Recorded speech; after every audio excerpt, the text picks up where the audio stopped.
Good evening. Good evening. Welcome to the Samuel DeWitt Proctor Conference Critical Conversation. We've been having these conversations for a couple of years now. We went hard and heavy when Project 2025 was coming into our lives, and we had a series of conversations about that because we wanted you to know what was going on, even though many of you didn't really pay attention, but that's okay. We'll talk about that another time. So now we are in the midst of the implementation of Project 2025, but we also have something that nobody ever talks about, and it's called Project Esther. And so tonight we're going to talk about Project Esther, what it means for us in the Black community, why we should think about it, how it can affect us, and we're going to get some background about it because I think that we need to understand that if something affects one group of us, it eventually is going to affect all of us. So we are blessed to be here. I'm Reverend Susan Smith.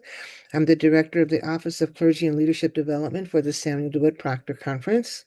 And I'm Reverend Marcus Tabb, co-director of the Office of Clergy and Resource Development. And we welcome you to this critical conversation on anti-Semitism and something most people have not heard about, which is Project Esther. We're very concerned about what I picked up about a month ago, and I asked my Bible study class what was anti-Semitism, and I was kind of surprised, maybe disappointed at how they didn't seem to understand it. And I'm really angry about how the term anti-Semitism is being used to shut down people who are protesting against what's going on in Gaza. So we have to have a clarification of what anti-Semitism is. We have been so caught up in everything that's going on, watching people in power lose their minds, dismantling the government as we've known it, and thus disrupting the lives of so many of us that we haven't paid much attention to the charges of anti-Semitism that are being leveled against people who are just speaking out against what is going on in Gaza. That's right, Reverend Sue. And with everything that's going on, many in our communities may not even be worried about that. But we thought we needed to explore it here at the Samuel DeWitt Proctor Conference and learn what we should know. Absolutely. So we have two guests today. Very blessed to have these guests. One is Ms. Lesley Williams. Lesley Williams speaks, writes, and organizes around anti-racism, Islamophobia, and Palestine for Jewish Voice for Peace, the Center for Jewish Nonviolence and Global Jews for Palestine. She has spoken on Palestinian rights, Islamophobia, and anti-Semitism in the American Studies Association conference. And I just said what you were supposed to say, Marcus, so I'm going to push that right back over now to Rabbi Brant. We also have Rabbi Brant Rosen, and Marcus, take it away. Sorry. And he is the founding rabbi of the Synagogue of Tzedek, Chicago, and the co-founder of the Jewish Voice for Peace Rabbinical Council. So welcome. Welcome, welcome, welcome. So glad that you're here. And we, like I said, I'm concerned about anti-Semitism and, the misunderstanding or maybe deliberate lack of understanding of what anti-Semitism is. So we want to talk about that. But I first want to ask you, Lesley, if you would talk about what Project Esther is. Sure. So I'm delighted to hear that you have already talked about Project 2025 because Project Esther and Project 2025 are very deeply connected. So they were both creations of the Heritage Foundation. And I think we should just say right off the back that the Heritage Foundation has never been a friend of Black people, Jewish people, any marginalized people. It's an extremely right-wing organization. And it really got its wings in the 1970s, fighting a lot of the same sort of textbook and curricular things that we hear about now in the fights against DEI, the fights against supposed critical race theory. So they were the ones back in the 1970s who were trying to get rid of multiculturalism in textbooks and get rid of more of an emphasis on Black history, Latino history, Indigenous history in textbooks. So they are not friends to racial minorities, and I think that should be something that we really keep in mind. They also once said that the indoctrination of the woke left was responsible for the election of Barack Obama, which they saw as a great tragedy. But in any case, as we know, Project 2025 was developed in 2022. And 2 years later, in October 2024, pretty much the same people that worked on Project 2025 came up with Project Esther, which was ostensibly to fight the plague of anti-Semitism in the United States. There are a couple of very suspect things about Project Esther.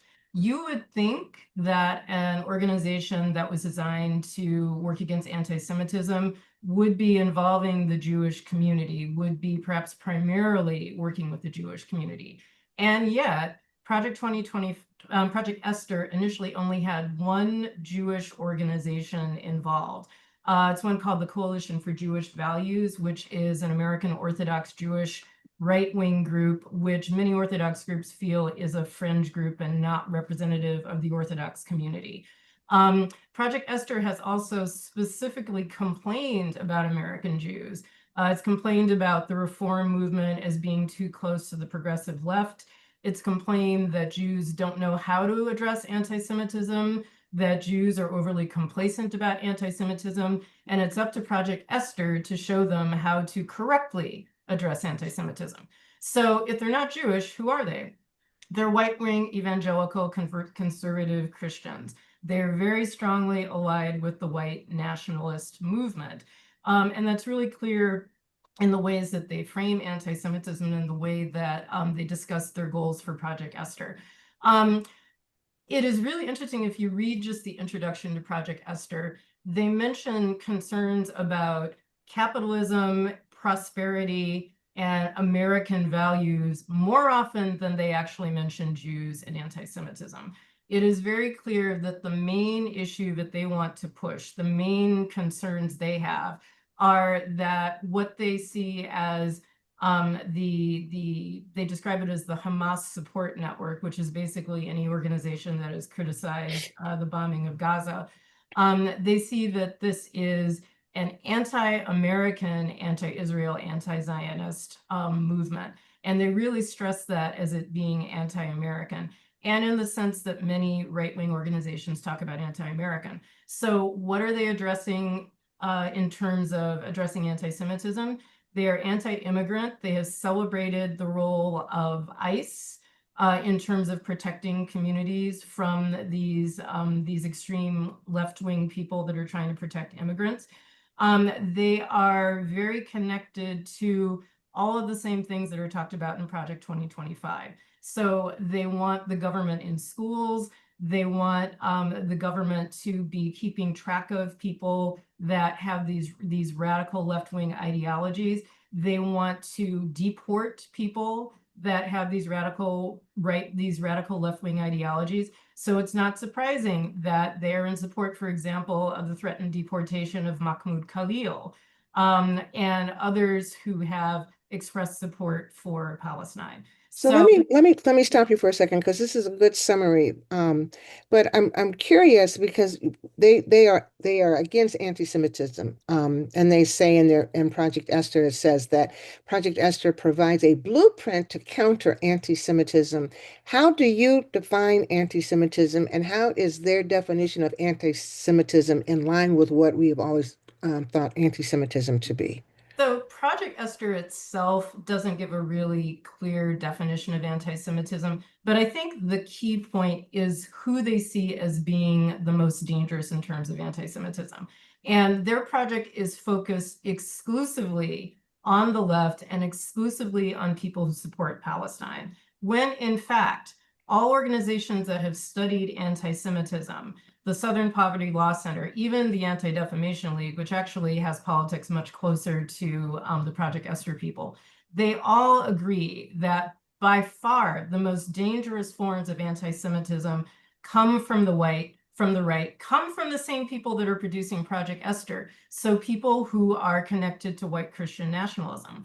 And in fact, there was a study done in 2022 at Tufts University, Anti-Semitic Attitudes Across the Ideological Spectrum, and it concluded that while anti-Semitism in the US is often written about through a both sides lens, our evidence suggests the problem of anti-Semitism is much more serious on the right than the left. Anti-Semitic attitudes appear quite common among young conservatives, and much more so than among liberals of any age. So it seems curious that an organization that is ostensibly about protecting Jews from anti-Semitism would ignore the largest part of the body politic that is expressing anti-Semitism, which is the right. And Okay. they have been asked why they didn't do that, and their answers were very bizarre. One of the leaders of the movement said, "Well, I'm not concerned about anti-Semitism because it doesn't have anything to do with conservatism, which when indeed it actually does." The head of the Heritage Anti-Semitism operation said, "White supremacists are not my problem because white supremacists are not part of being conservative." Okay, And so now let's stop right there and let's bring Rabbi Brant in for this too, because this is where I got stuck. This is when I decided we needed to have a conversation. Um, define anti-Semitism as you have understood it your whole life, because the way they're defining it is that's not the way I've understood it. So please. Sure. And thank you so much for having us. I really appreciate the opportunity to have this conversation. Anti-Semitism, basically defined, is the hatred or prejudice against Jews because they are Jews. That is Okay. about as good a basic definition of anti-Semitism, I think, as you will find. And the problem, as Lesley has been demonstrating, I think, for us very well, is that there is a conflation of Zionism and Judaism, and Zionists and Jews. And when you do that, then you can go ahead and say any criticism of Israel, any criticism of the idea of a ethnic Jewish state, which is the goal of Zionism, can be construed as anti-Semitism. And that is enormously problematic because Zionism and Judaism are two completely separate things. And if there's anything I want our participants to take away from this session, it is that, what I just said, that Zionism is a 19th century political national ideology that was founded to create a demographic majority Jewish nation state in historic Palestine. Judaism is a centuries old spiritual peoplehood that started in the diaspora and is a diaspora-based movement. And in fact, for centuries of its existence, actively opposed the idea of creating a sovereign Jewish state in Palestine, that could only happen when the Messiah came. But in the meantime, Jews make their homes where they live. We find God wherever we go. That is how Judaism was founded. It was founded in the wake of the destruction of the Second Temple in the year 70, when Jews were dispersed, began a dispersal throughout the diaspora. So conflating Zionism and Judaism is a very dangerous thing to do. I think folks like the Heritage Foundation are finding a political advantage in doing that. The other thing I want to underline is that Zionism is not only not synonymous with Judaism, it's not exclusively Jewish. There are Christian Zionists. In fact, there were Christian Zionists and Christian Zionism before there was Jewish Zionism. Christian Zionism was founded as a millennial religious ideology in about a century before Theodor Herzl founded the Zionist movement in the 19th century. So it's also important to underscore that there are many, many more Christian Zionists than there are Jewish Zionists. And in the United States, CUFI, Christians United for Israel, which is the largest Christian Zionist organization in the world, has 10 million members, so they claim. There are only 6 million Jews in the United States. So that gives you an idea of the scope of Christian Zionism. So it's very, very important when we're interrogating anti-Semitism. As Lesley put it, the threat has always been coming from the right and from white supremacy. During the Holocaust, Jews were racialized. Anti-Semitism began as a religious European Christian ideology, but it became a racial ideology in Nazi Germany, and Jews were not considered white, in Nazi Germany, and it was very much a white supremacist movement. And today we are seeing the surge of white supremacy and a surge in right-wing anti-Semitism, but it's very, very important that we understand its source. And I'm going to say that to me, the, most of the problems that we have when it comes to relationships between people is due to, I'm not going to call it supremacy, white something. Because I don't think that if you live in hatred that you're supreme, that's not, so I'm struggling with what I'm gonna call it, but this whole whiteness thing, and it makes people claim, um, to be religious when they're really political or ideological. And so as we talk about and learn about Zionism and juxtapose it against Judaism, it's the same, isn't it? Either one of you can answer it. It's the same as nationalism, and I'm not going to call it Christian national, but it's the same as nationalism versus Christianity. Tell the difference between those two so that our audience will understand that. There's a difference. A few years ago, an Israeli human rights organization called B'Tselem came out with a report on what they termed as Israeli apartheid. And the name of that report, you can Google it and find it online. The title of the report is A Regime of Jewish Supremacy Between the River and the Sea. Mm, And that's what Zionism is. It is about Jewish supremacy. Because it's based, as I said before, on creating a demographic Jewish majority. In order to create a Jewish state, you need a majority of Jews in the land.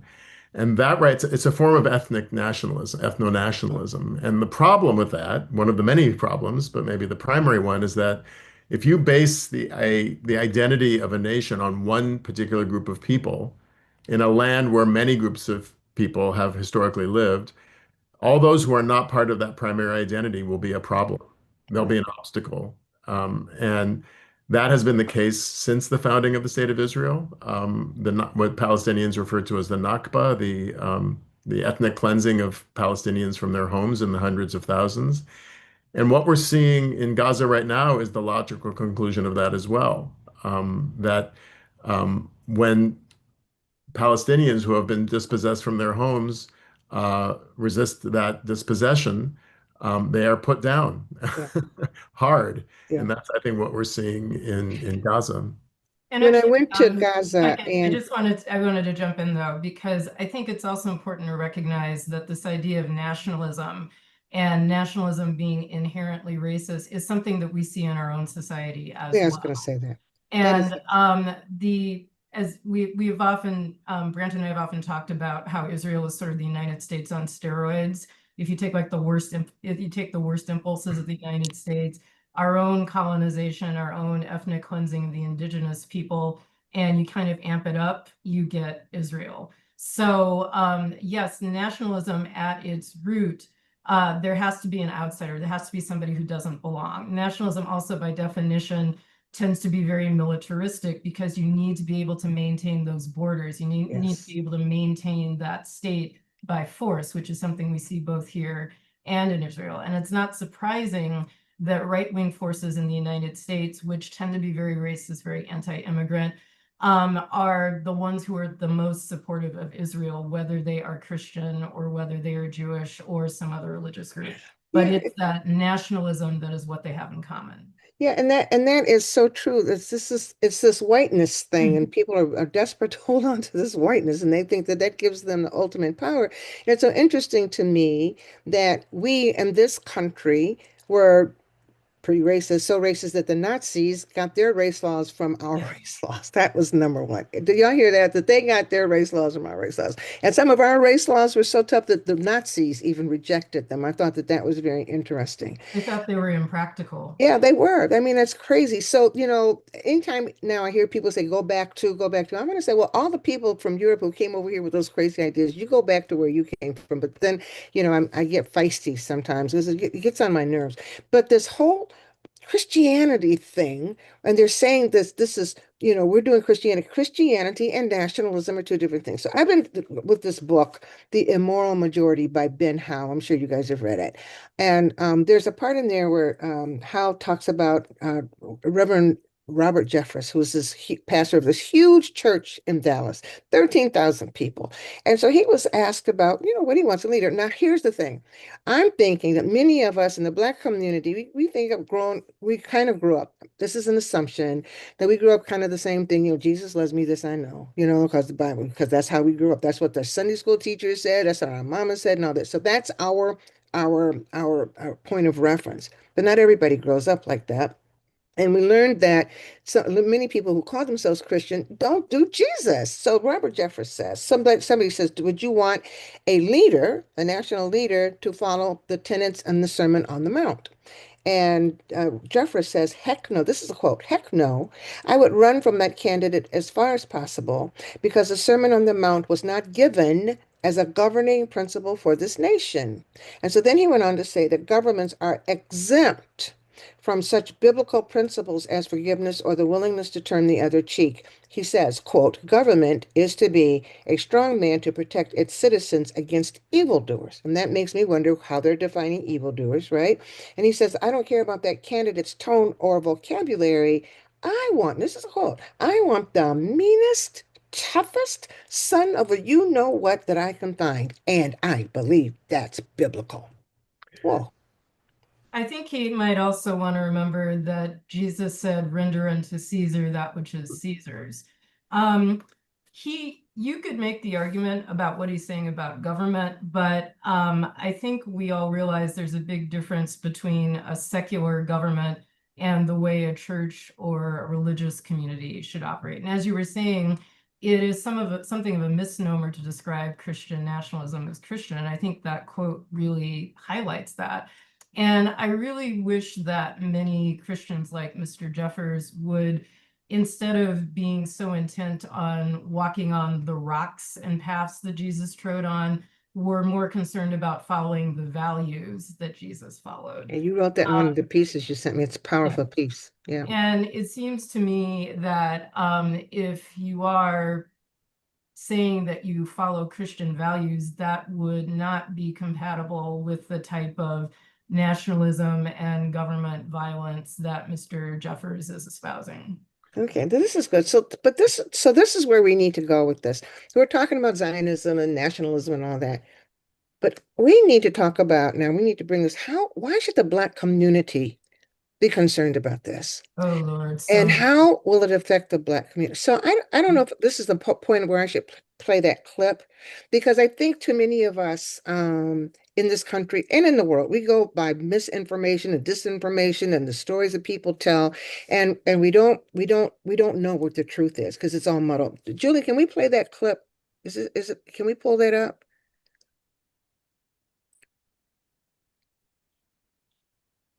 This guy, before it starts, hold up a minute, Julie. This guy, his name is Gabor Mate. He's a Holocaust survivor. He's a Canadian-Hungarian doctor. He used to be a Zionist, and now he is not any longer. So now he's addressing some of the misinformation. And I think we need to hear that because I think it gets to the depth of the misinformation that many in the Black community may have, and we need to know about it. Okay, Julie, you can play it. I'll go back to your lecture, and you talked about compassion of recognition, compassion of understanding, compassion of truth. We are approaching October 7th. Yeah. When the horrible massacre happened in Israel. Yeah. Where young children were murdered, burned, babies in ovens. That didn't happen. There were no babies in ovens. Oh, yes, they were. No, there weren't. That's been refuted even by the Israelis. Let's agree on what we do agree on, okay? A horrible massacre happened. People were killed in their homes. Civilians were killed, were raped. There's been no evidence of mass deliberate rapes. I'll let you finish your question. How do I find compassion for these people? Which people? The animals that did that. The animals that did that. How do we have compassion for these animals? I've been to Palestine. 2.5 years ago, I went there to work with Palestinian women who've been tortured in Israeli jails, which has been documented by Israeli Physicians for Human Rights, by B'Tselem, the Israeli human rights organization, by United Nations and others. Nobody ever talks about the thousands of Palestinians. Did you know that 2 Palestinian doctors were tortured to death recently by Israel? Doctors tortured to death. History did not begin on October the 7th. In Canada, 4 years ago, there was a poll. Now, thousands of children died in those schools. People were tortured, raped, all kinds of stuff. 70% of Canadians knew nothing or little about the residential schools. So what happened to indigenous people? If you do a poll in the United States, until very few years ago, and even now, most people will know nothing about what happened to the indigenous people here. Nothing.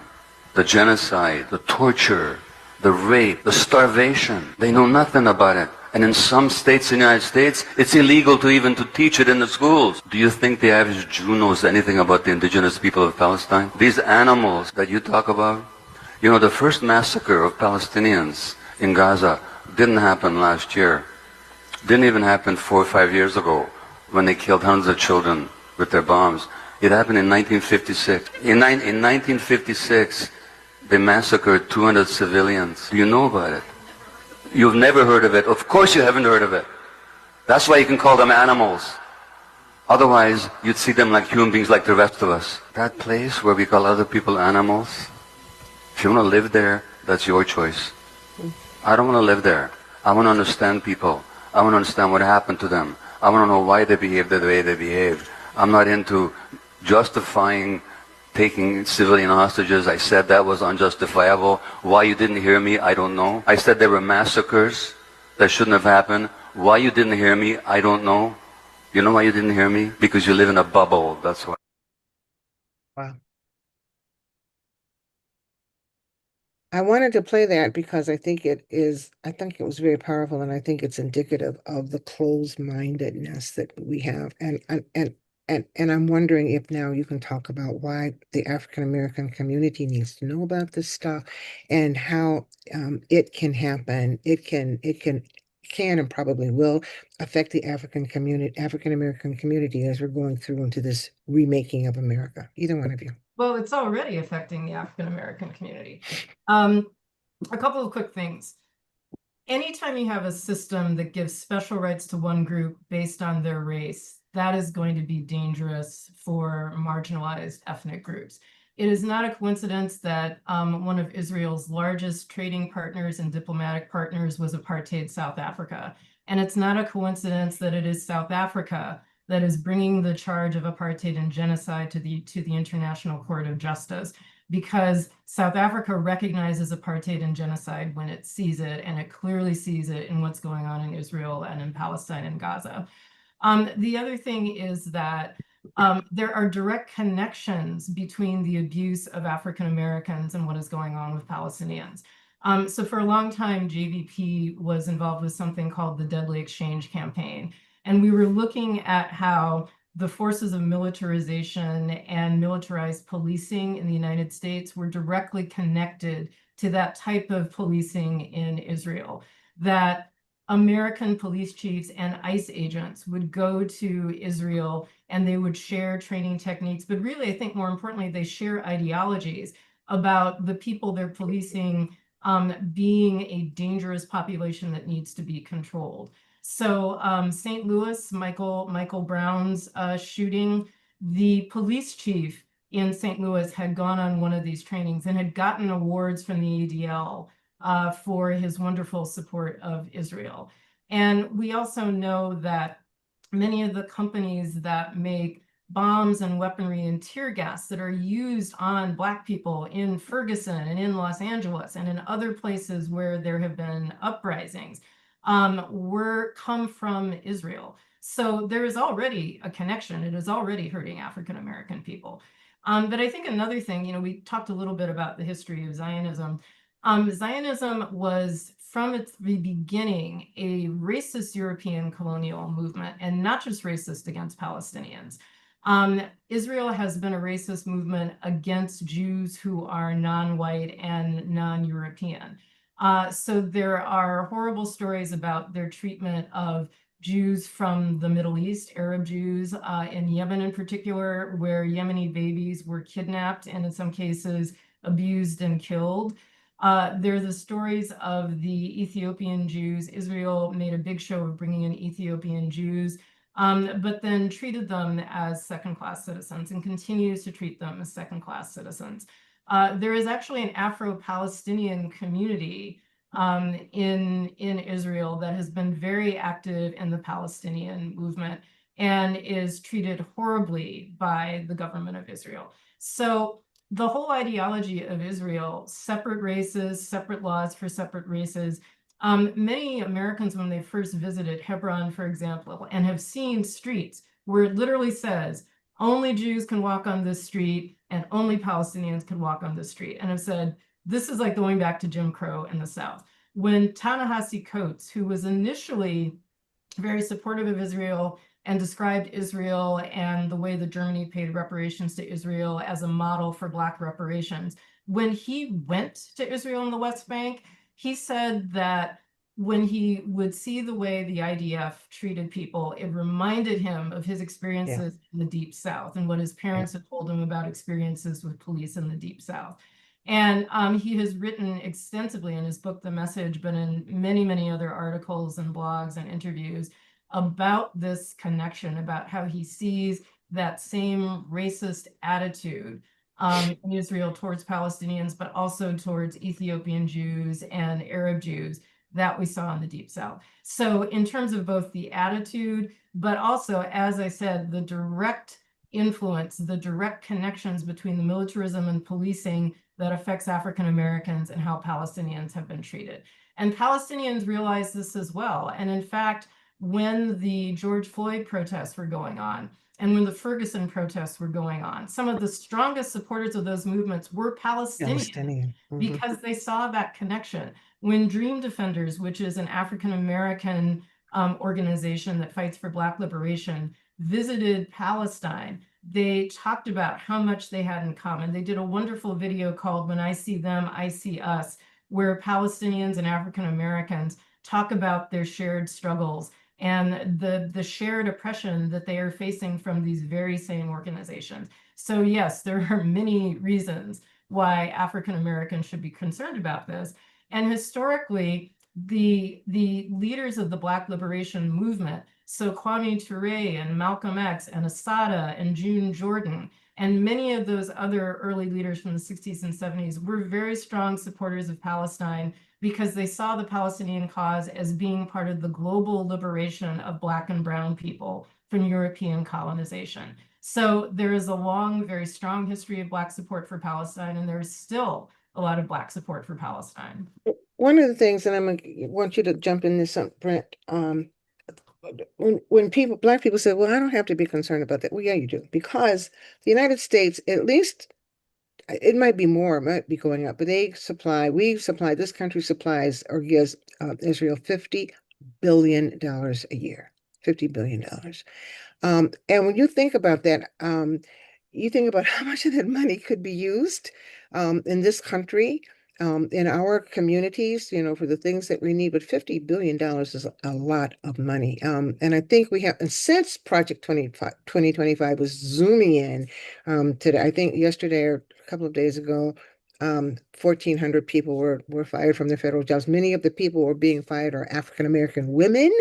That's going to have an impact. So when you think about, all of the money, they're taking away things that give us quality of life, give us us and our children, give us quality of life, and they're stripping the funds from those things. That's going to affect us. And when you think about, well, that's being stripped, that they're probably going to increase the money that they send to Israel. That should give you pause. What do you think about that, Brent? Is that fair? Yeah, no, absolutely. To the question about why should the Black community be concerned, I as a white individual, I'm not 100% comfortable lecturing to the Black community about what they should or shouldn't care about. I think what I would say is that in this political moment, and even prior to this political moment, but especially now, we need one another. It's an all hands on deck moment, and whether it's Project 2025, whether it's Project Esther, it's all coming from the same forces, the same, just today we learned that the Supreme Court handed down a decision that's upholding the decimation of the education department and the firing of thousands of employees, as you mentioned, many of them people of color. So if we're going to build a movement of resistance to what is going on in this country, and frankly, what's going on around the world, because this is not an isolated incident in the United States. Authoritarianism and totalitarianism and white supremacy is really a movement that we're seeing as a global movement. And if we're going to be able to stand up to it, then we need one another to be able to do that and to understand the things that are impediments for us getting together, and really interrogating those things and understanding the false assumptions that are behind them, so that we can better mount a real movement of resistance, because that's the only way that we're going to stand them down. Absolutely. And I totally need to agree. correct the figure. I said 50 billion is, I was looking at the wrong chart. It's 3.8 billion a year. But since the incident in Israel in October 7th, the United States has funneled $17.9 million to Israel. That money could be used for us, right? And our I mean, communities, right? yes, the money could definitely be used for us, but I think again, it comes down to ideology, and as Brant said, how we are making connections. So I think, first of all, the fact that when Project Esther targets the 8 masterminds that they want to take down, one of those is Angela Davis. I mean, I think that should also give us pause that they think Angela Davis is their enemy. But kind of getting back to what Brant was saying about solidarity, you can't fight anti-Semitism and anti-Black racism separately, like they're two completely separate Right. entities, because they're not. They stem from the same ideology. Again, they stem from this nationalist, largely right-wing ideology. And when we think of some of the really shocking incidents of anti-Semitism that have happened recently, so for example, the Charlottesville protest, where the activist Heather Heyer was run over. We remember the white nationalists with the tiki torches chanting, "Jews will not replace us." Part of that great replacement theory about the danger of Jews is tied to the idea that Jews are responsible for bringing mongrel people like Blacks and Arabs and Latinos into the United States. So part of the reason that they are attacking Jews is because they see Jews as being too friendly to other people of color. The synagogue shooting, there too, the reason that synagogue was selected was because they were very active with the Highest program, which is a Jewish organization that promotes immigrant rights and encourages support for immigrants. So the anti-Semitism is deeply tied to this anti-Black racism, anti-brown racism. Again, it's the same thing. And that is why more and more you are seeing organizations like Parseo with its collective liberation, fighting anti-Semitism and racism as a form of collective liberation. There are authors such as Ben Lorber and Shane Burley who work with Political Research Associates, who have also said, we can't fight anti-Semitism in isolation. We need to look at it as part of this white supremacy, as part of this white nationalism. And that's exactly the opposite of what Project Esther is doing. Absolutely. Project Esther, they just must lost my place. I'm sorry. I'll come back. Project Esther is calling, and we said this before. It's a movement, I think, that distracts people, and I think it's a document that takes people away from the core of what's going on. And so what they're saying is that if you speak out against the genocide that's happening in Gaza, then you are anti-Semitic. Mhm. When you hear that, Brant, I don't know if you hear that in some of the places you go to and go and speak to, but Oh, when you hear occasionally. that, how do you respond to that? Oh, I've been hearing it for so long, it's kind of like background noise at this point. I'm joking, but it's actually true. There is there is a large and growing, we're still a minority, but a large and growing segment of the Jewish community that considers itself to be anti-Zionist. I am the rabbi of a congregation, and among our core values is anti-Zionism. Mm. Jewish Voice for Peace is a large and fast-growing organization. We had over 2,000 people at our national members meeting in Baltimore a few months ago. And I think one of the reasons we're seeing things like Project Esther is because they know that the growth of the Palestine Solidarity movement, and in particular the growing Jewish participation in that movement, they see that as a genuine threat. They're taking it very seriously, or they wouldn't take the time to create something like Project Esther, or to try to pass resolutions on state and local levels defining anti-Zionism as anti-Semitism.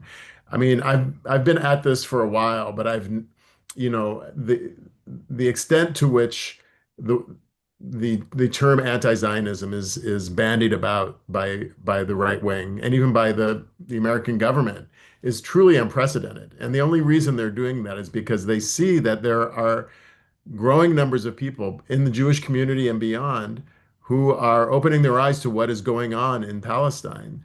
The popular movement for Palestine is huge globally. It is undeniable, and I think folks should know that that is going on in the Jewish community. It's young people, but not only young people. My congregation we have 380 families in our community, and it's very multi-generational.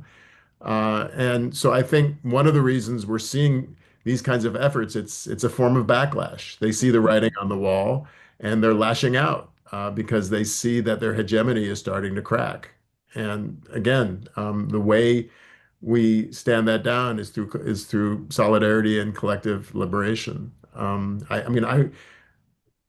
of my most important colleagues and comrades in the Chicago liberation community are members of the Muslim community. And I remember very, very well when there was an anti-Semitic vandalism at a synagogue in downtown Chicago. The first public statement that was made against it came from CARE, which is a Muslim organization, National Muslim Organization, the Chicago chapter. And that's because of the relationships that we are cultivating with the Muslim community and members of other minority communities as well, that we're able to stand up for one another or show up for one another when these kinds of things happen. And we need to amplify that. We need to build on that and grow on that. Yeah, definitely. And Brant could actually probably talk about this better than I could, but I think it's also important for people to understand that not only is Zionism much more recent than Judaism, but it's not like the Jewish community was always behind Zionism. And in the United States, it was really largely after the 1967 war that we began to see really mass acceptance of Zionism in the United States. But initially, leaders of the reform movement opposed Zionism because they recognized the danger of saying there's one ethno-state that you belong in. And because they knew that many of the people in Europe who were the most ardent supporters of Zionism were white Christian anti-Semites. So Arthur Balfour, for whom the Balfour Declaration is named, he was a white Christian millenarian. He was one of the people that believed you needed to ship the Jews off to Israel so that the apocalypse could happen. And many of the other supporters of Zionism in Europe were white Christians who wanted to get rid of Jews, who wanted to get them out of Europe and give them their own place. So it's not as though Zionism really stemmed from a movement to actually help Jews. And there were many Jews who did speak about that in the earlier days. The Orthodox movement as well, I think Brant mentioned this earlier, their concept of the return to Israel was that that was something that Hashem would perform in his own time. It wasn't something that humans were supposed to do on their own. And it's interesting that there's a very Orthodox group. Many people consider them to be a little bit kooky, the Neturei Karta. And they are very, very strong supporters of Palestine. You see them at all kinds of pro-Palestinian events. You see them at JVP. And although I think Brant and I wouldn't agree with their theology or their ideology entirely, the fact that they are not bought into Zionism allows them to see Palestinians as human beings, allows them to have compassion for Palestinians in a way that, very sadly, Zionism seems to have deprived many people in the Jewish community and many people who consider themselves to be progressive in the Jewish community from being able to do. And in the Christian community too. Every time you say Christians, like my skin crawls because the actions of the people who call themselves Christians, it's not Christian. It's just not. I remember John MacArthur doing a Bible study series, and this is, that said that if you believe in social, well, I'm paraphrasing, but social justice or believing in social justice is anti-biblical. Well, Dag, which Bible do you read? If you're going to read the Bible, and you're going to call yourself a Christian, you got to read what Jesus said. And it seems that Jesus was all about what social justice is. So every time I hear that, it makes me crazy. But I think that the whiteness of Zionism and the whiteness of nationalists who call themselves Christian is up underneath everything. And here's the thing: it is a toxic, poisonous ideology. And that's why I want to talk about it for the Black community. I remember cringing when the president said during the campaign that the Haitians were eating the cats and the dogs, and I was so angry about it. I just wanted to get on a plane and just go see him face to face and just, confront him. It was just so ignorant. But people here are really comfortable. They think, well, I don't know, maybe the Haitians did it. And they don't understand that as, people have been against Jewish people and they've been against Native Americans and they've been against Black people. Now they've got this immigrant, roundup, that pretty soon, when they run out of one group of people, they're going to come for another group of people. If they come for Haitian, so who's a Haitian? Anybody can be a Haitian because nobody knows what a Haitian looks like. I mean, it's just such a toxic thing. And that's what I'm wanting African Americans in our communities to know, that this isn't out there someplace, that you talk about Zionism and Judaism and what's going on in Palestine. That is not out there. That is here, right here. And all that stuff, because the nations intermingle and they talk and they got these business deals and all that, it's closer to us than we want to believe. Am I on the money with that, guys? Yeah. I mean, I Yeah. think it's also interesting that one of the foundational statements about Project Esther is the promotion of a view that reduces human interaction to a heroic struggle between the oppressed and their oppressors is bad. So the idea that you would recognize that there are oppressed people and oppressors is bad. And they say that this is derived from Marxism and Yeah, Nazism. it's So they crazy. do not, it's basically in the document, they do not accept the idea that there are oppressed people. So how can you be working against anti-Semitism when you don't even recognize the concept that people are oppressed?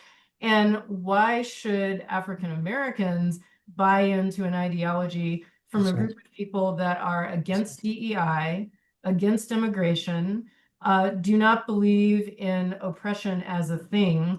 The Heritage Foundation back in the day, their way of addressing racism, they wrote a whole article about how the best way to address racism was impartiality, color blindness. We shouldn't recognize that there are some people who've been victims of discrimination. We shouldn't take any steps to isolate particular people and give them special resources and special help, because that's just another form of racism. So these are not people who are our friends. These are not people that have the interest of the Black community at heart, or the Jewish community.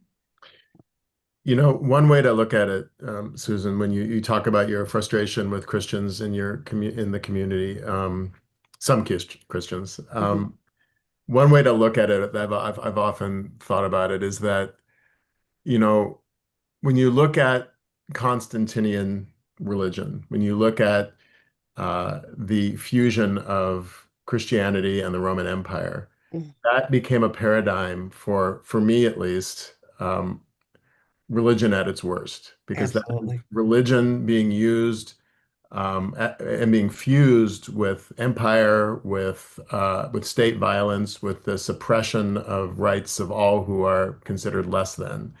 And I'm not an expert on Christianity, but my understanding of Jesus was that he was struggling against an empire in his time. At least I think he was, He the was Roman Empire or something like that. something like that. Uh, and so I won't go on because I'm not necessarily I don't want to preach to Christians about their own religion, but in general, when you fuse religion with the state, that you end up with religion at its worst. And to me, religion at its best is when religion is mobilized as a force of resistance against empire and the liberation of people peoples from was state violence and empire. And I look to people, like Martin Luther King, for instance, who embodied this, and I'm constantly invoking letter from a Birmingham jail. Lesley knows this. That it's become a kind of Torah for me. And he was, as you know, he was writing to liberal clergy. He wasn't writing to white Right. supremacists in that letter. And he was basically saying, no, following the law, first of all, is not always the moral thing to do. Right. He said, don't forget that the Nazis passed all these laws and what they did was technically legal. And the Mhm. other thing he said was that change happens the way Frederick Douglass said before him. Change happens when you cause tension.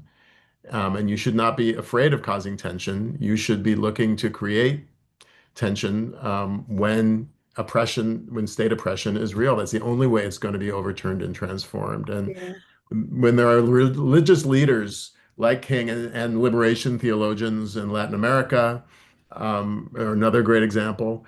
That's what I see as the purpose of religion, quite frankly, is to stand down empire and to lift up resistance to it. And I think we're seeing the nascent beginnings of that in the Jewish community. For centuries, Judaism was a system that could be observed anywhere in the world. As I said, it was a diaspora religion. Um, it was only with the onset of Zionism that it became Constantinian. And a Jewish theologian named Mark Ellis, who tragically died last year, he talked about Constantinian Judaism. And he said Zionism is the tragedy of the moment that we're living in, is this fusion now that Jews have given in to the temptations of empire. Lesley mentioned Balfour. He was not only a Christian millenarian, but he was the foreign secretary of one of the largest colonial powers in the world, and he was promising a nation that was actually being run by the Ottomans at the time Yeah. Mhm. to another people. Mhm. So this was Jews, and Jews looked at many Zionists looked to the Balfour Declaration as this kind of justification, when what it was making a deal, a Faustian bargain with Christian Zionism, ethno-nationalism, and colonialism. And it's, to me, one of the great tragedies that has befallen Judaism is that we've given in to that temptation. So when you think about one of the ways that people who call themselves Christian justify what they do is they use the Bible. And I've gotten to the place where I make a distinction between the Bible and the Gospels. I think there's two different things. But in the Bible, if people say it's in the Bible, many people think that, God said it. So, what are you going to do with it? What the uh, Project Esther people did was use the story of Esther, right? The story of Esther. Would you like to share with our listeners the story of Esther, either one of you? One quick thing I want to say about the story of Esther that is so funny when you look at Project Esther. In their introduction, they say we based our project on the story of Queen Esther from the Torah. Esther is not in the It's not Torah. in the Torah. The Torah is just the first 5 books Mhm. of the Bible. Esther is Good in a catch, Lesley. Esther is in a much later portion of the Bible. Now it is in the Jewish Bible, but you would think that if people were working with Jews and knew something about Judaism, they might have noticed that. So I think that's another thing that kind of shows you how this is not really particularly connected to Judaism, but I will let Brant talk about Esther, even though I have played Esther in many Purim spiels. So the Book of Esther is, first of all, the first thing to say about it is that it is a fable. It is not history. It is one of the most ahistorical books in the Bible, which is itself a very ahistorical document. But it has its roots in ancient folk tales. It takes place in Persia. And it ostensibly tells the tale, and it's kind of a parody. It's a farce. It's full of kind of slapstick and sexual innuendo. And Purim is a holiday of merrymaking, and it's kind of like the Jewish version of Mardi Gras, if you will. You get dressed up and you party, and so it was never meant to be taken seriously, in as much as comedy is always a serious business, I suppose. There's always a serious kernel underneath. But the story of Esther takes place in Persia, and it's about the Jewish community of Persia, who's living well until the king allows uh, one of the main political figures there, Haman, arch villain, to take on power, and he oppresses the Jews. The king ends up marrying a Jewish woman named Esther, who um, gets wise to Haman's evil plot to kill the Jews of Persia, and at the 11th hour unveils his plot and saves the Jewish people. And then there's this really unsavory part at the end of the book of Esther, in which the Jews turn the table on the people who are going to kill them, and instead of them being killed, they went and slaughtered scores of Persians. That's the chapter that where things stop getting kind of funny, and it takes place at the end, and a lot of people prefer to ignore. But the thing I want to say about the book of Esther is that, as I said, it is ahistorical. It is meant to be a farce and not taken seriously. And the truth of the people of Persia, the Jews of Persia rather, is that the Jewish community in Persia started during the Babylonian exile. When Cyrus the Great took over Persia, he allowed Jews to return to Palestine, but many, in fact, more probably stayed in Babylonia and founded one of the oldest diaspora communities in the world. It became a huge and important center of Jewish learning. The Babylonian Talmud, which is one of the central legal works in the Jewish religion, started in Babylonia. All of the main rabbinic academies there were there, but also Babylonian Jewish culture and Persian Jewish culture, which Persian Jews to this day are deeply proud of. So it's important to, when you're looking at the Bible, when you can cherry pick anything out of the Bible, whether it's from the book of Esther or the book of Genesis or anywhere, to support your position. The question is not, what is literally in the Bible. The question is, what is the hermeneutic you bring to interpreting the Bible? And I know Christians have their hermeneutics, and you have to come clean about what that hermeneutic is, right?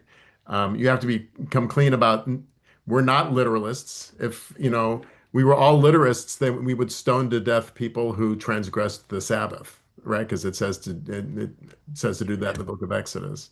But many people are Just in the Torah. literalists. I think that that's the Can't problem. be. They think they are, but they're not. They're cherry Okay. picking. They're They do think literalist. that. They're literalist about some verses and not other verses. No, And that's true. That's so very they're true. not literalists. They're hypocrites. Okay, there's that.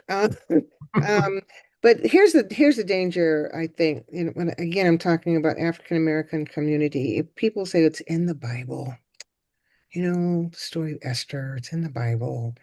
And if that happened the way you guys are teaching it, and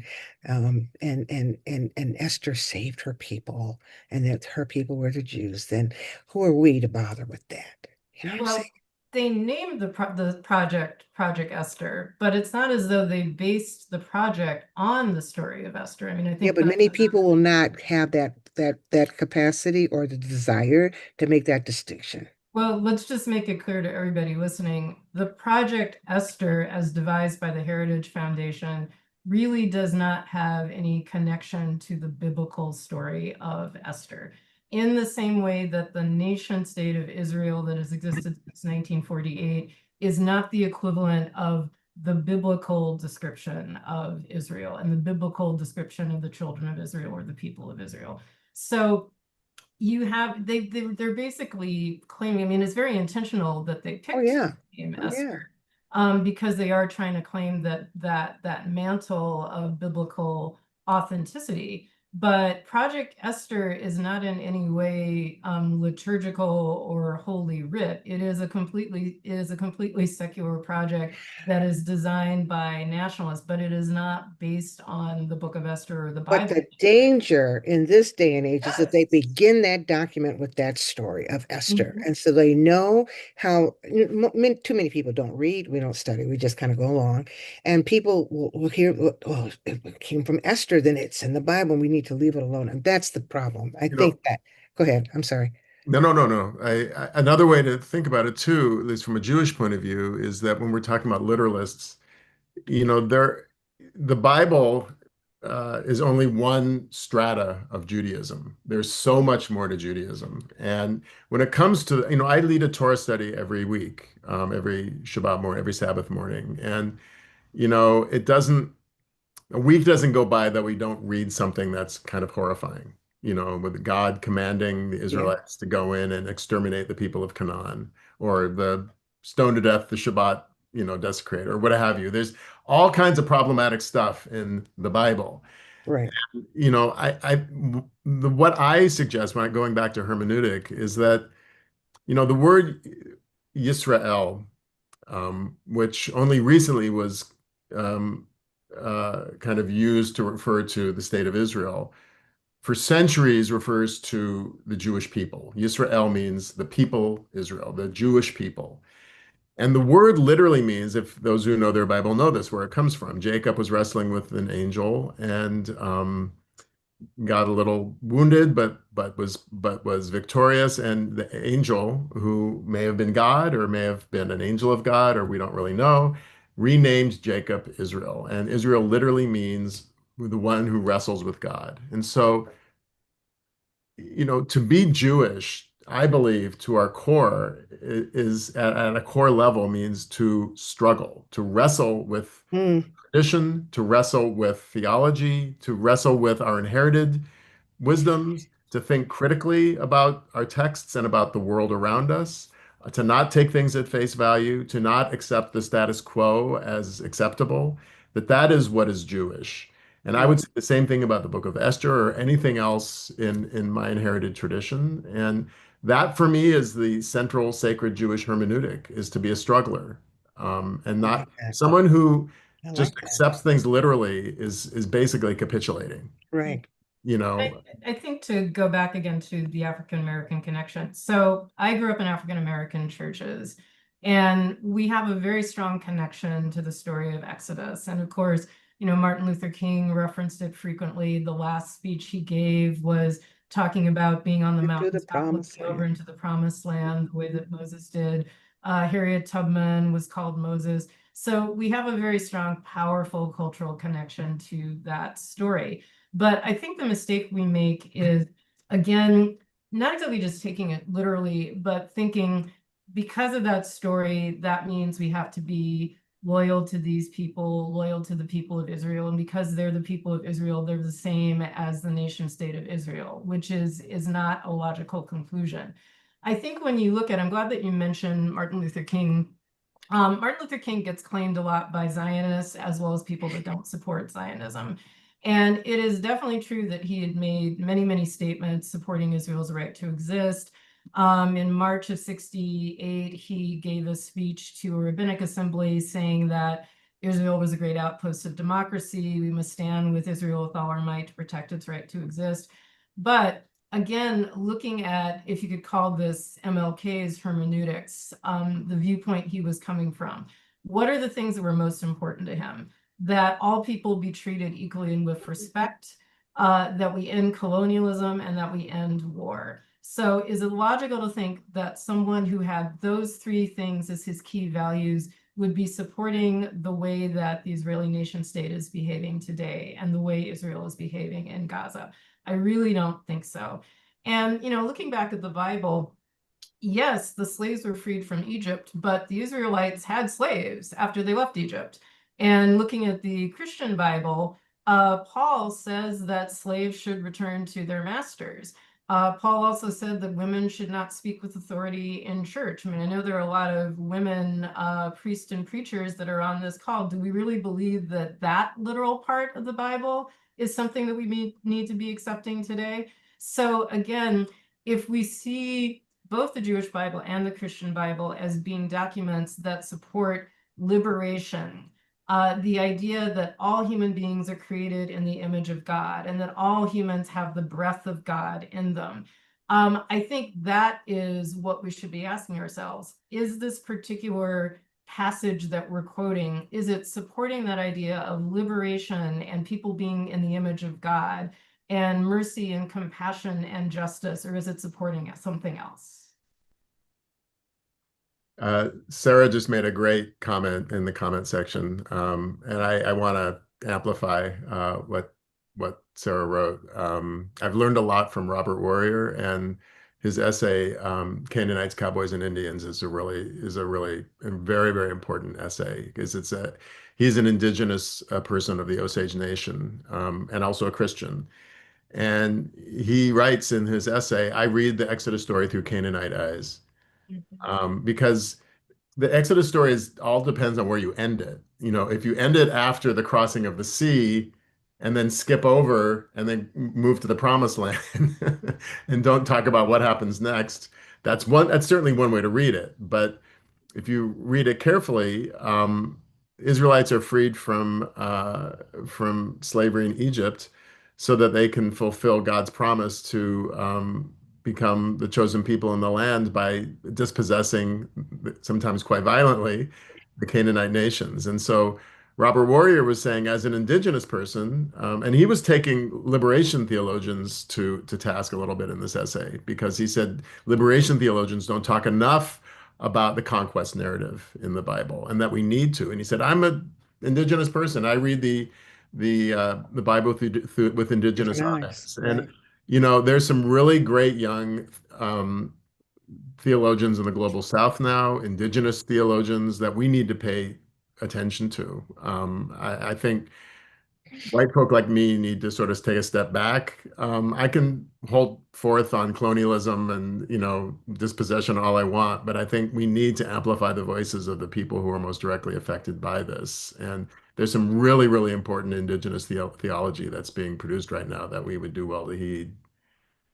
I appreciate that. And I think it's right. I think there needs to be more um conversations about what's really in the Bible, and then we could understand some of the stuff that we might be hooked by, or people might be taken by what people who are doing Project Esther are saying, that whole promised land thing.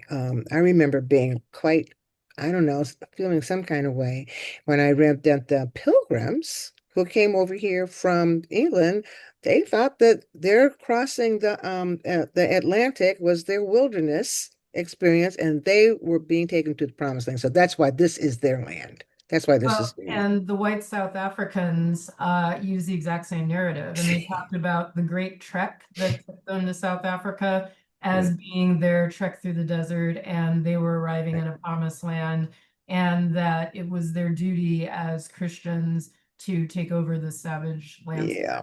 But in King's last speech, he said, "I believe we will get to the Get to the promised land." And promised he land. was talking about something else. Yeah. He wasn't And I talking think about displacing somebody else. right. He was He talking was about talking about equality for Of all for the all. community. Yeah. The promised Beloved land is a beloved the community. blessed Right. community, the Right. beloved community. Yeah. And that is Right. not at all what we're talking about when we're Right. talking about dispossessing Right. dispossessing an indigenous group of people. Right. So it's not a concept we should throw out. It's one that we should lift up, but in the way that makes it accessible to all. Yeah, this is good stuff. This is kind of a heady conversation, and I'm liking it. I wondered though what we would take back to our communities. You wrote something, Lesley, about I read a lot of stuff. yeah, you write a lot of stuff, girl. You just be writing, but it's good stuff. Um, but you wrote something about how people, in order to maintain, I'm paraphrasing, to maintain their sense of, superiority, they dehumanize others. That is totally not godly. I'm trying to think of what message anybody who's listening to this could internalize, and if they hear anything about Project Esther, that they could come back with something, yeah, but, what's something that they may have learned.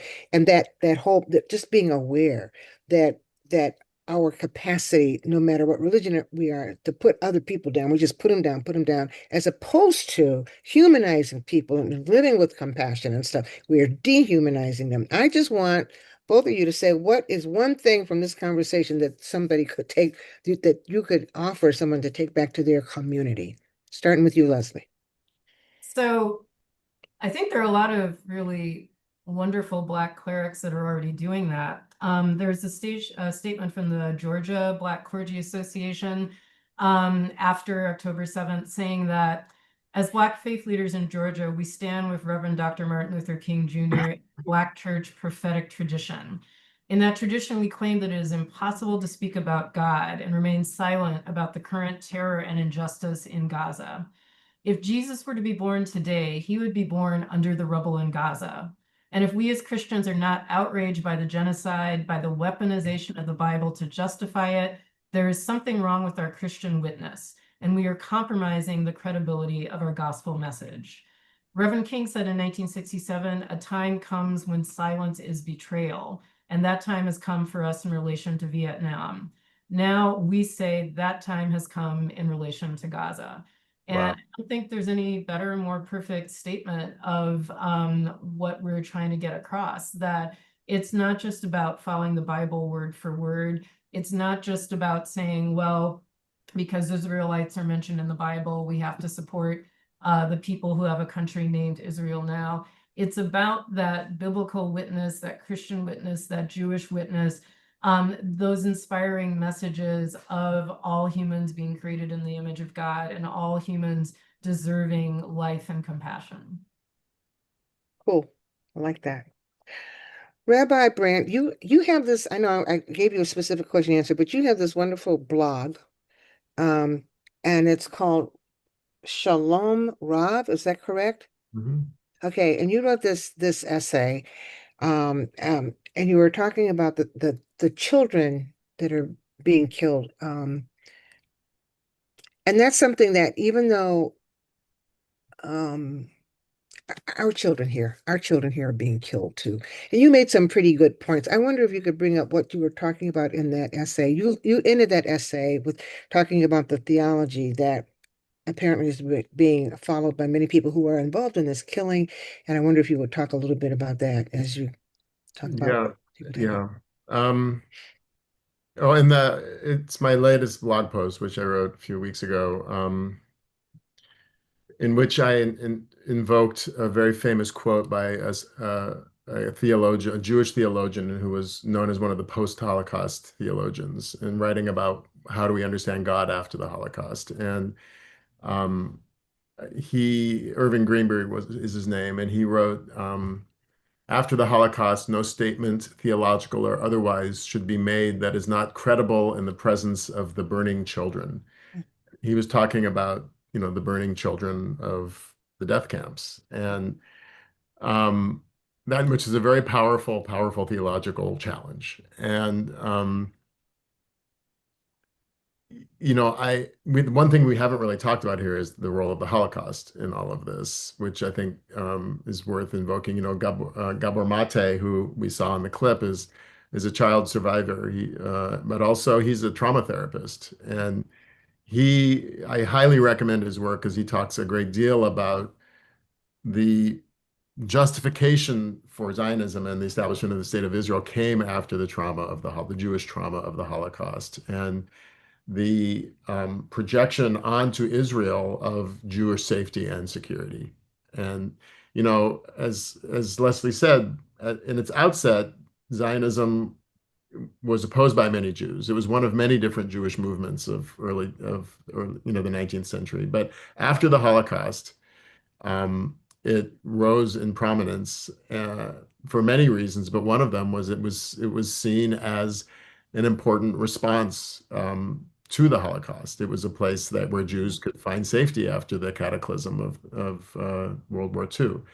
And ironically, tragically, it was at the expense of another people. It was a state built in the name of Jewish safety on the backs of another people, and it was created by many of whom were refugees. Now it created the largest refugee population in the world, which is the Palestinian people. And so, the theology of the burning of a statement that has to be credible in the presence of the burning children. Greenberg also believed, as part of his theology, that Israel was a redemptive. The establishment of the state of Israel was a redemptive act, and I think that is the fatal flaw in his theology. And so in my article, I documented many horrible, horrible examples of Gazan children being burned to death. And you don't need to take my word for it. You can see it on TikTok.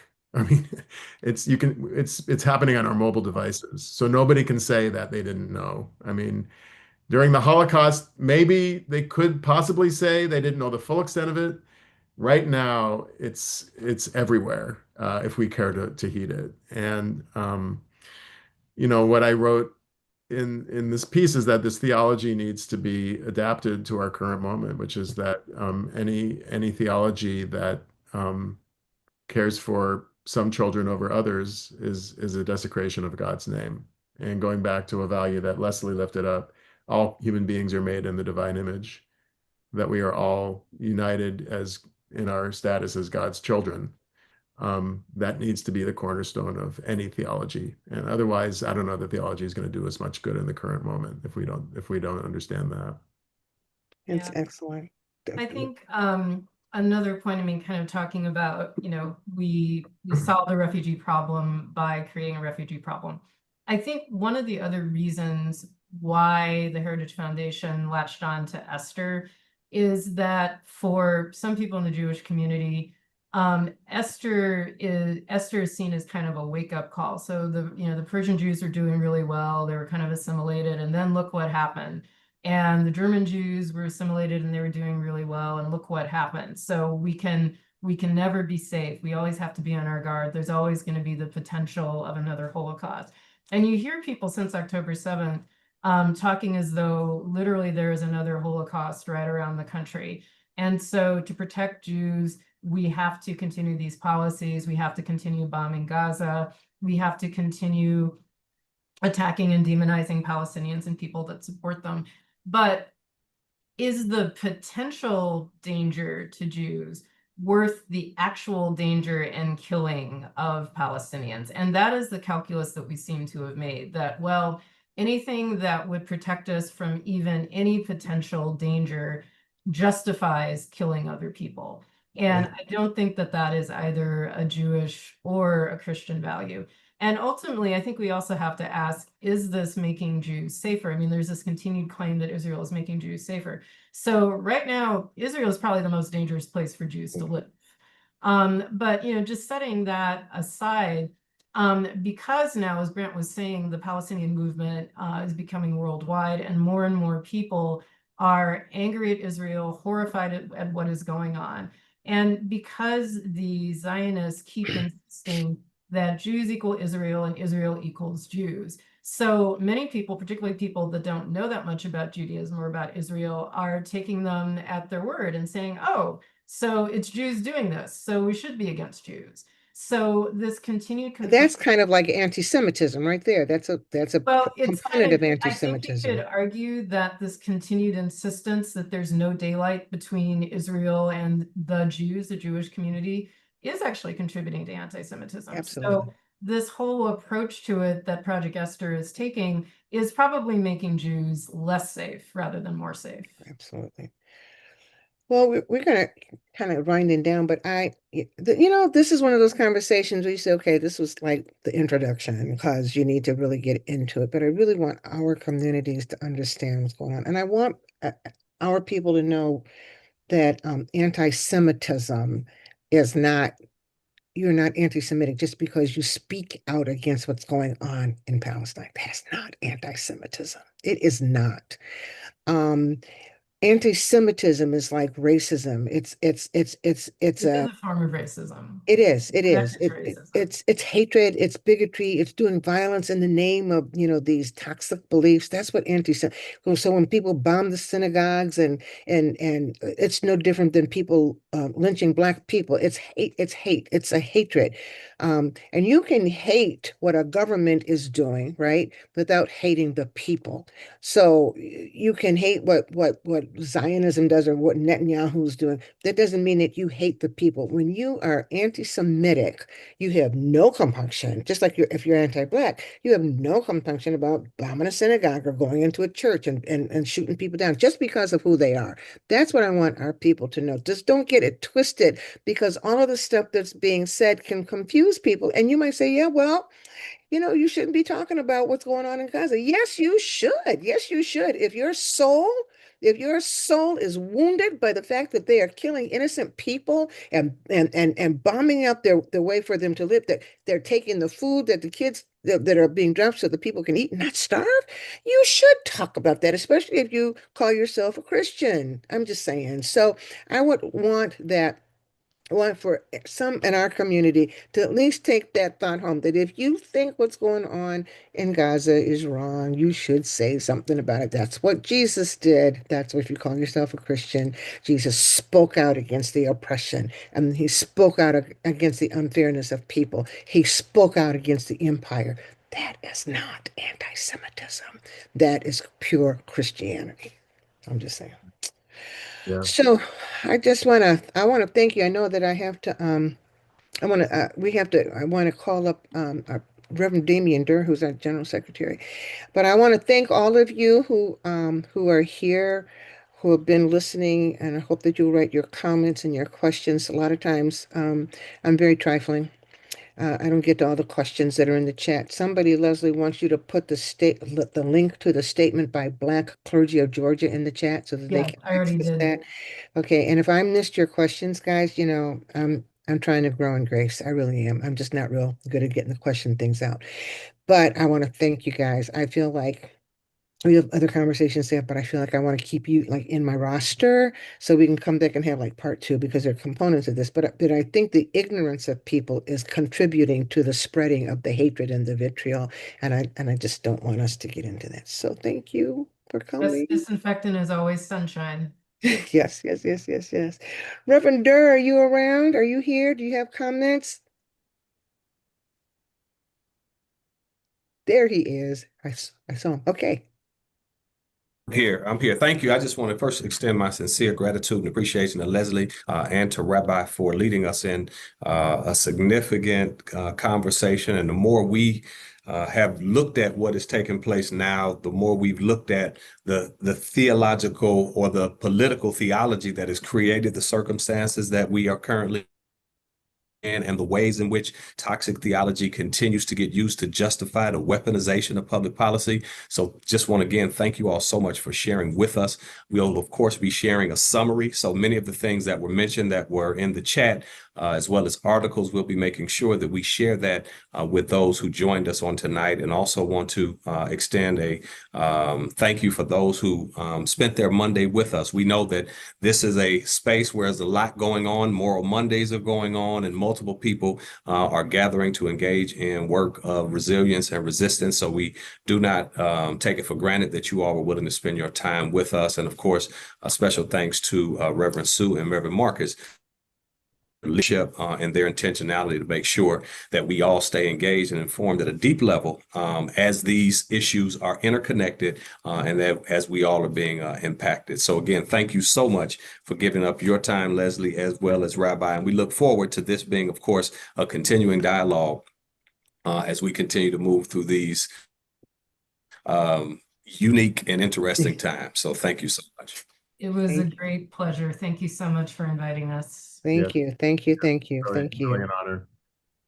And we are also, you have the opportunity to get the news, read all about it. You can register now for our upcoming conference in 2026. It's coming up. We have a slide for that. We're going to be in Chicago in February. I know some people say it's too cold, but it'll be okay because you don't have to go outside if you're cold. We'll be in Chicago. The theme is Sacred Fire, Resilience, Resistance, Response. We will be in Chicago from February 20th through February 26th, and we will be having information on our website and on our Facebook, our social media pages, so that if you want to register quickly or soon or early, you can do that. The prices are always lower if you register earlier, so we would want you to come. You know what? The conference is always transformative. We always have so much education. You know, people leave the conference saying, I want to know more. That to me means that's a good thing. It's a powerful thing. So we hope that you will come, bring your ideas, bring your questions, bring your energy, bring a friend, bring what we need to make this conference what we want it to be for all of us. So that's it. That is it for our critical conversation on this Monday, July 14th, in the year of our Lord 2025. Again, I thank you. I have your phone number so I can call on you to get you to do other stuff. So expect a call. Thank you so much. And thank again, all of you. Have a good Monday evening and take good care. Bye-bye. Bye. Bye-bye. Thank you.